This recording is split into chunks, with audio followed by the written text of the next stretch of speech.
है सभी भक्तों को। तो ये जो वीडियो है इसमें मैं सफला एकादशी का महात्म और कथा सुनाने जा रही हूँ। तो कथा का अपना विशेष महत्व होता है। सफला एकादशी का क्या महत्व होता है? पौष महीने के कृष्ण पक्ष में पड़ने वाली जो एकादशी होती है उसका क्या महत्व होता है, तो उसमें बात करेंगे। युधिष्ठिर पूछते हैं कि स्वामी, पौष के महीने के कृष्ण पक्ष में जो एकादशी होती है उसका क्या नाम है, उसकी क्या विधि तथा उसमें किस देवता की पूजा होती है, हमको बताइए। भगवान श्री कृष्ण ने कहा, राजेंद्र बताता हूँ सुनो। बड़ी दक्षिणा वाले यज्ञों से भी मुझे उतना संतोष नहीं होता जितना एकादशी व्रत के अनुष्ठान से होता है, इसलिए सर्वथा प्रयत्न करके एकादशी का व्रत करना चाहिए। पौष मास के कृष्ण पक्ष में सफला नाम की एकादशी होती है। उस दिन पूर्वोक्त विधान से ही विधि पूर्वक भगवान नारायण की पूजा करनी चाहिए। एकादशी कल्याण करने वाली था, इसका व्रत अवश्य करना उचित है। जैसे नागों में शेषनाग, पक्षियों में गरुण, देवताओं में श्री विष्णु तथा मनुष्यों में ब्राह्मण श्रेष्ठ है, उसी प्रकार व्रतों में एकादशी तिथि व्रत श्रेष्ठ है। राजन, सफला एकादशी को नाम मंत्रों का उच्चारण करके फलों के द्वारा श्री हरि का पूजन करें। नारियल का फल, सुपारी, बिजौरा, नींबू, जमीरा, नींबू, अनार, सुंदर, आंवला, लौंग, बेर तथा विशेषता आम के फलों से देवदेश्वर श्री हरि की पूजा करनी चाहिए। इसी प्रकार धूप दीप से भी भगवान की अर्चना करें। सफला एकादशी को विशेष रूप से दीप दान करने का विधान है। तो इसमें जिस चीज का महत्व है वो बताया गया। तो दीप दान आप लोग अवश्य करिएगा। रात को वैष्णव पुरुषों के साथ जागरण करना चाहिए। मैं अपनी सफला वाली वीडियो में बता चुकी हूँ, जागरण का विशेष महत्व होता है। जागरण करने वाले को जिस फल की प्राप्ति होती है वह हजारों वर्ष तपस्या करने से भी नहीं मिलता। देखिए वही बात बता रहे। नृप श्रेष्ठ, आप सफला एकादशी शुभकारिणी कथा सुनो। तो अब कथा शुरू होती है। ये तो महत्व था। चंपावती नाम से विख्यात एक पुरी है जो कभी राजा माहिष्मत की राजधानी थी। राजर्षि माहिष्मत के 5 पुत्र थे। उनमें से जो ज्येष्ठ था वो सदा पाप कर्म में ही लगा रहता था, पर स्त्रीगामी वैश्यासक्त था। उसने पिता के धन को पाप कर्म में ही खर्च किया। सदा दुराचार परायण तथा ब्राह्मणों का निंदक था। वैष्णव और देवताओं की भी हमेशा निंदा किया करता था। अपने पुत्र को ऐसा पापाचारी देखकर राजा माहिष्मत ने राजकुमारों में उसका नाम लुम्भक रख दिया। फिर पिता भाइयों ने मिलकर उसे राज्य से बाहर निकाल दिया। लुम्भक उस नगर से निकलकर गहन वन में चला गया।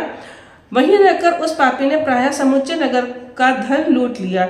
एक दिन जब वह चोरी करने के लिए नगर में आया तो रात में पहरा देने वाले सिपाहियों ने उसे पकड़ लिया, किंतु जब उसने अपने को राजा माहिष्मत का पुत्र बताया सिपाहियों ने उसको छोड़ दिया।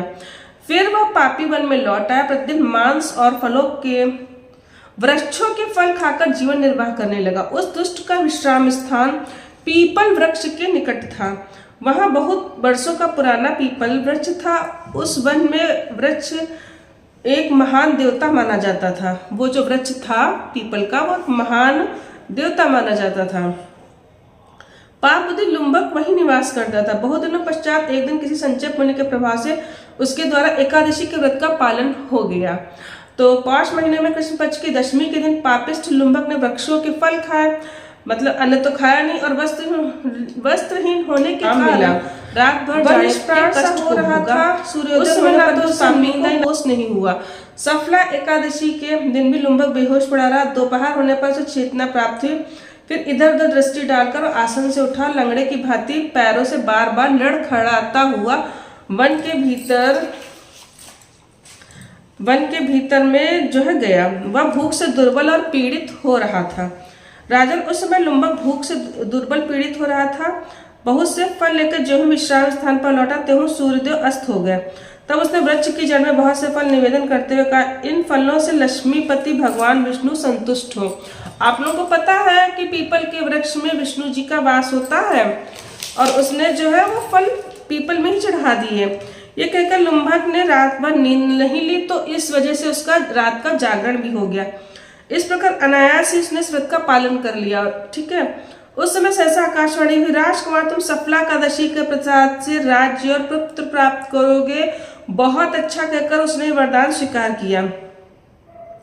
इसके बाद उसका रूप दिव्य हो गया। तब से उसकी उत्तम बुद्धि भगवान विष्णु के भजन में लग गई।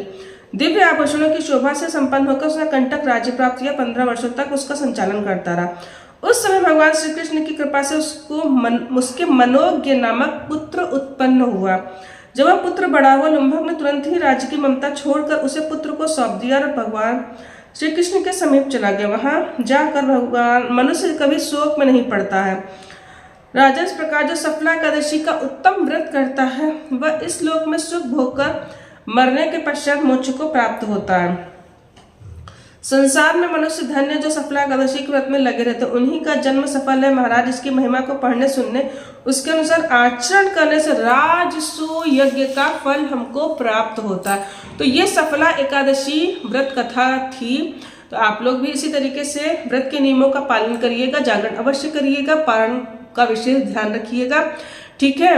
और राधे राधे सभी भक्तों को, और मिलती हूँ अपने नेक्स्ट वीडियो में।